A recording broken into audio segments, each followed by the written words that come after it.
ನಮಸ್ಕಾರ ಸ್ನೇಹಿತರೆ, ನಮ್ಮ ನಂಬಿಕೆಗೆ ಸ್ವಾಗತ ಸುಸ್ವಾಗತ. ಸ್ನೇಹಿತರೆ, ಅಕ್ಷಯ ಪಾತ್ರೆಯ ಬಗ್ಗೆ ಸಾಮಾನ್ಯವಾಗಿ ಭಾರತೀಯರ ತರ್ಕದಲ್ಲಿ ನಾನಾ ನಿದರ್ಶನಗಳು, ವ್ಯಾಖ್ಯಾನಗಳಿವೆ. ಪುರಾಣಗಳಲ್ಲಿ ಮತ್ತು ಮಹಾಕಾವ್ಯಗಳಲ್ಲಿ ಉಲ್ಲೇಖವಾಗಿರುವ ಅನೇಕ ದಿವ್ಯ ವಸ್ತುಗಳ ಪೈಕಿ ಅತ್ಯಂತ ಪ್ರಸಿದ್ಧವಾದದ್ದು ಅಕ್ಷಯ ಪಾತ್ರೆ. ಎಷ್ಟು ಜನರು ಊಟ ಮಾಡಿದರೂ ಖಾಲಿಯಾಗದ ಪಾತ್ರೆ. ಯಾವ ವಸ್ತುವನ್ನಿಟ್ಟರೂ ಅಕ್ಷಯವಾಗುತ್ತೆ ಅಂತಹ ಒಂದು ಪಾತ್ರೆ. ಸಿರಿವಂತಿಕೆ ನೀಡುವ ಪಾತ್ರೆ ಎಂಬೆಲ್ಲ ಕಲ್ಪನೆ ಹಾಗೂ ನಂಬಿಕೆ ಇಂದಿಗೂ ಹಾಗೇ ಇದೆ. ಅಕ್ಷಯ ಪಾತ್ರೆ ಎಂಬ ಅದ್ಭುತ ಶಕ್ತಿ ಇಂದಿಗೂ ಜನಮಾನಸದಲ್ಲಿ ವಿಶೇಷ ಸ್ಥಾನ ಪಡೆದಿದೆ. ಇಂದು ಕೂಡ ಅಕ್ಷಯ ಪಾತ್ರೆ ಎಂಬ ಪದವನ್ನ ಅಕ್ಷಯ ಸಂಪತ್ತು, ಅಂತ್ಯವಿಲ್ಲದ ಆಹಾರ ಅಥವಾ ನಿರಂತರ ಸಮೃದ್ಧಿಯ ಸಂಕೇತವಾಗಿ ಬಳಸಲಾಗ್ತಾ ಇದೆ.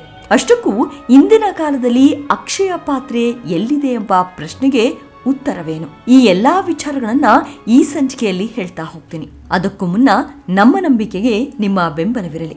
ಎಲ್ಲಾ ವಿಧದ ತ್ವಚೆಯ ಸಮಸ್ಯೆಗಳಿಗೆ ಧೀಮಹಿ ಪ್ರಾಡಕ್ಟ್ ರಾಮಬಾಣದಂತೆ ಕೆಲಸ ಮಾಡುತ್ತೆ. ಕೇವಲ 3 ದಿನದಲ್ಲೇ ವ್ಯತ್ಯಾಸ ನೋಡ್ತೀರಾ. ಯಾವುದೇ ಅಡ್ಡ ಪರಿಣಾಮಗಳಿಲ್ಲ. ಕೆಮಿಕಲ್ ರಹಿತವಾದ 16 ನೈಸರ್ಗಿಕ ಪದಾರ್ಥಗಳ ಮಿಶ್ರಣದಿಂದ ತಯಾರಾದ 100% ಆರ್ಗ್ಯಾನಿಕ್ ಧೀಮಹಿ ಪ್ರಾಡಕ್ಟ್. ಹೆಚ್ಚಿನ ಮಾಹಿತಿಗಾಗಿ ಕೆಳಕಂಡ ದೂರವಾಣಿಗೆ ಸಂಪರ್ಕಿಸಿ. ಸ್ನೇಹಿತರೆ, ಅಕ್ಷಯ ಎಂದರೆ ಕ್ಷಯವಾಗದ, ಎಂದಿಗೂ ಮುಗಿಯದ ಎಂಬರ್ಥ. ಪಾತ್ರೆ ಎಂದರೆ ಭಂಡಾರ. ಹೀಗಾಗಿ ಅಕ್ಷಯ ಪಾತ್ರೆ ಎಂದರೆ ಎಷ್ಟು ಆಹಾರ ತೆಗೆದುಕೊಂಡರೂ ಖಾಲಿಯಾಗದ ದಿವ್ಯ ಪಾತ್ರೆ. ಪುರಾಣಗಳ ಪ್ರಕಾರ ಈ ಪಾತ್ರೆ ದೇವತೆಗಳ ಅನುಗ್ರಹದಿಂದ ಕಾರ್ಯನಿರ್ವಹಿಸ್ತಾ ಇತ್ತು. ಇದು ಸಾಮಾನ್ಯ ಪಾತ್ರೆಯಲ್ಲ, ದೈವಿಕ ಶಕ್ತಿಯಿಂದ ಕೂಡಿದ ಅದ್ಭುತ ವಸ್ತುವಾಗಿತ್ತು. ಅಕ್ಷಯ ಪಾತ್ರೆಯ ಪ್ರಮುಖ ಉಲ್ಲೇಖ ಮಹಾಭಾರತದ ವನವಾಸ ಪರ್ವದಲ್ಲಿ ಕಂಡುಬರುತ್ತದೆ. ಕೌರವರೊಂದಿಗೆ ನಡೆದ ಜೂಜಾಟದಲ್ಲಿ ಸೋತ ನಂತರ ಪಾಂಡವರು 12 ವರ್ಷಗಳ ವನವಾಸ ಮತ್ತು 1 ವರ್ಷದ ಅಜ್ಞಾತವಾಸಕ್ಕೆ ತೆರಳಬೇಕಾಯಿತು. ಅರಣ್ಯದಲ್ಲಿ ಜೀವನ ನಡೆಸುವುದು ಕಷ್ಟಕರವಾಗಿತ್ತು. ಆದರೆ ಪಾಂಡವರೊಂದಿಗೆ ಅನೇಕ ಋಷಿಗಳು, ಮುನಿಗಳು ಮತ್ತು ಭಕ್ತರು ಕೂಡ ವಾಸಿಸ್ತಾ ಇದ್ರು. ಪ್ರತಿದಿನ ಎಲ್ಲರಿಗೂ ಆಹಾರ ಒದಗಿಸುವುದು ದೊಡ್ಡ ಸಮಸ್ಯೆ ಆಯಿತು. ಈ ಪರಿಸ್ಥಿತಿಯನ್ನು ಕಂಡ ಧರ್ಮರಾಜ ಯುಧಿಷ್ಠಿರ ಚಿಂತಿತನಾದ. ಯುಧಿಷ್ಠಿರನು ಸೂರ್ಯದೇವನನ್ನ ಭಕ್ತಿಯಿಂದ ಆರಾಧಿಸಿದ. ಅವನ ಪ್ರಾರ್ಥನೆಗೆ ಮೆಚ್ಚಿದ ಸೂರ್ಯದೇವ ಅಕ್ಷಯ ಪಾತ್ರೆಯನ್ನ ವರವಾಗಿ ಕರುಣಿಸಿದ. ಅಲ್ಲದೆ ಯುಧಿಷ್ಠಿರನಿಗೆ ಸೂರ್ಯದೇವ ಹೀಗೆ ಹೇಳ್ತಾನೆ: ಯುಧಿಷ್ಠಿರ, ಈ ಪಾತ್ರೆಯಲ್ಲಿ ದ್ರೌಪದಿ ಊಟ ಮಾಡುವವರೆಗೆ ಆಹಾರ ಎಂದಿಗೂ ಮುಗಿಯುವುದಿಲ್ಲ. ಎಷ್ಟು ಜನರಿಗೂ ಬೇಕಾದರೂ ಊಟ ನೀಡಬಹುದು.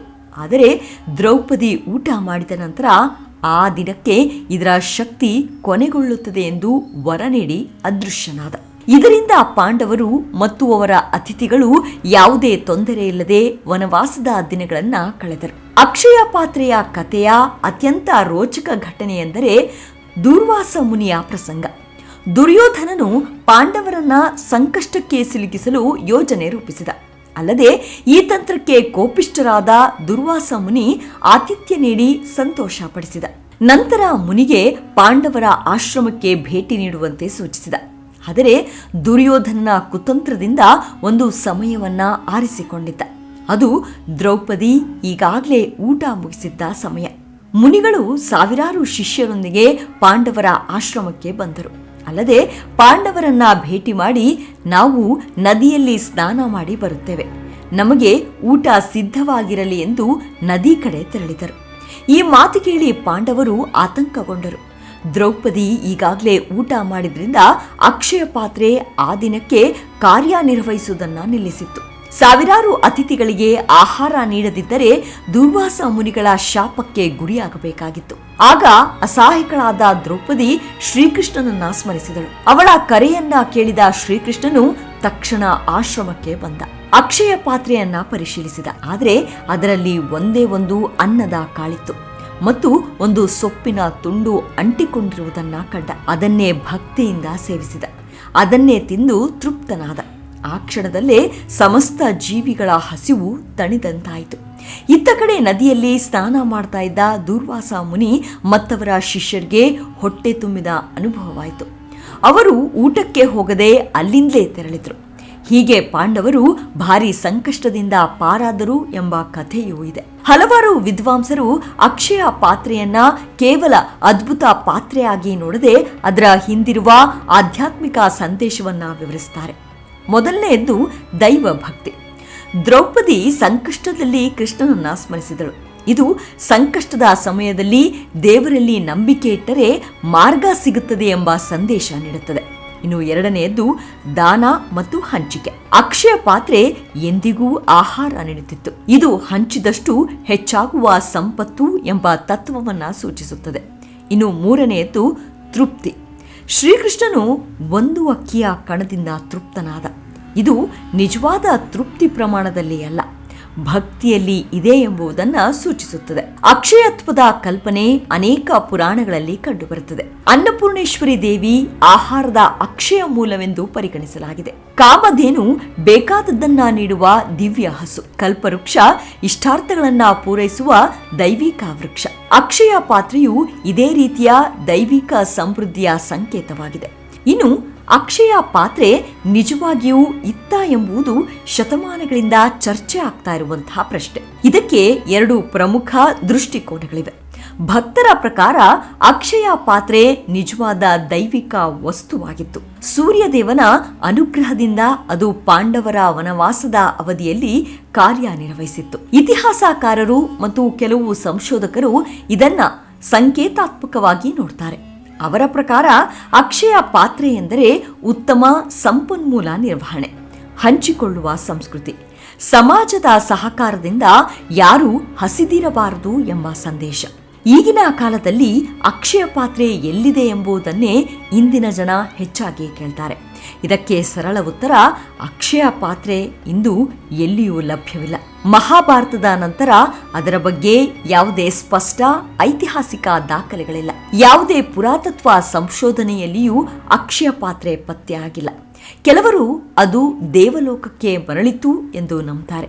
ಇನ್ನು ಕೆಲವರು ಅದು ತನ್ನ ಕಾರ್ಯ ಪೂರ್ಣಗೊಂಡ ನಂತರ ಅದೃಶ್ಯವಾಯಿತು ಎಂದು ಹೇಳ್ತಾರೆ. ಇಂದು ನಾವು ನಿಜವಾದ ಅಕ್ಷಯ ಪಾತ್ರೆಯನ್ನ ನೋಡದಿದ್ದರೂ ಅದರ ಆದರ್ಶವನ್ನ ಅನುಸರಿಸುವ ಅನೇಕ ವ್ಯವಸ್ಥೆಗಳಿವೆ. ಅವುಗಳೇ ಅನ್ನದಾನ ಕೇಂದ್ರಗಳು, ದೇವಾಲಯಗಳಲ್ಲಿ ನಡೆಯುವ ಉಚಿತ ಅನ್ನ ಸಂತರ್ಪಣೆ, ಲಂಗರ್ ಪರಂಪರೆ, ಮಧ್ಯಾಹ್ನದ ಊಟ ಯೋಜನೆಗಳು, ಬಡ ಮಕ್ಕಳಿಗೆ ಪೌಷ್ಟಿಕ ಆಹಾರ ಒದಗಿಸುವ ಯೋಜನೆಗಳು, ಇವುಗಳೆಲ್ಲ ಅಕ್ಷಯ ಪಾತ್ರೆಯ ಸಂದೇಶವನ್ನು ನೆನಪಿಸುತ್ತವೆ. ಅಕ್ಷಯ ಪಾತ್ರೆಯು ನಮಗೆ ಕಲಿಸುವ ಪಾಠವೆಂದರೆ, ಅಕ್ಷಯ ಪಾತ್ರೆಯ ಕಥೆ ಕೇವಲ ಒಂದು ಅದ್ಭುತ ಘಟನೆಯಲ್ಲ, ಇದು ನಮಗೆ ಹಲವು ಮೌಲ್ಯಗಳನ್ನು ಕಲಿಸುತ್ತದೆ. ಭಕ್ತಿ, ದಾನ, ಅತಿಥಿ ಸತ್ಕಾರ, ಹಂಚಿಕೊಳ್ಳುವ ಮನೋಭಾವ, ಸಂಕಷ್ಟದಲ್ಲಿ ಧೈರ್ಯ, ದೇವರ ಮೇಲಿನ ನಂಬಿಕೆ, ಇವುಗಳೇ ಈ ಕಥೆಯ ನಿಜವಾದ ಸಾರಾಂಶ. ಇಂದು ಅಕ್ಷಯ ಪಾತ್ರೆ ಭೌತಿಕವಾಗಿ ಎಲ್ಲಿದೆ ಎಂಬುದಕ್ಕೆ ಖಚಿತ ಸಾಕ್ಷ್ಯಗಳಿಲ್ಲ. ಆದರೆ ಅದರ ಸಂದೇಶ ಮಾತ್ರ ಇಂದಿಗೂ ಜೀವಂತವಾಗಿದೆ. ಹಸಿದವರಿಗೆ ಅನ್ನ ನೀಡುವ ಪ್ರತಿಯೊಂದು ಕೈಯಲ್ಲೂ, ದಾನ ಮಾಡುವ ಪ್ರತಿಯೊಂದು ಹೃದಯದಲ್ಲೂ ಮತ್ತು ಹಂಚಿಕೊಳ್ಳುವ ಪ್ರತಿಯೊಂದು ಮನಸ್ಸಿನಲ್ಲೂ ಅಕ್ಷಯ ಪಾತ್ರೆಯ ಆತ್ಮ ಅಡಗಿದೆ. ಅನ್ನದಾನವೇ ಮಹಾದಾನ ಎಂಬ ಭಾರತೀಯ ಸಂಸ್ಕೃತಿಯ ಸಂದೇಶವನ್ನ ಅಕ್ಷಯ ಪಾತ್ರೆಯ ಕಥೆ ಇಂದಿಗೂ ಜಗತ್ತಿಗೆ ಸಾರುತ್ತಿದೆ. ಇವಿಷ್ಟು ಅಕ್ಷಯ ಪಾತ್ರೆಯ ಕುರಿತಾದ ಸಣ್ಣದಾದ ಮಾಹಿತಿ. ಮುಂದಿನ ಸಂಚಿಕೆಯಲ್ಲಿ ಮತ್ತೆ ಸಿಗೋಣ. ಅಲ್ಲಿಯವರೆಗೂ ನಿಮ್ಮ ಆರೋಗ್ಯದ ಕಡೆ ಗಮನವಿರಲಿ. Take care. ನಮಸ್ಕಾರ.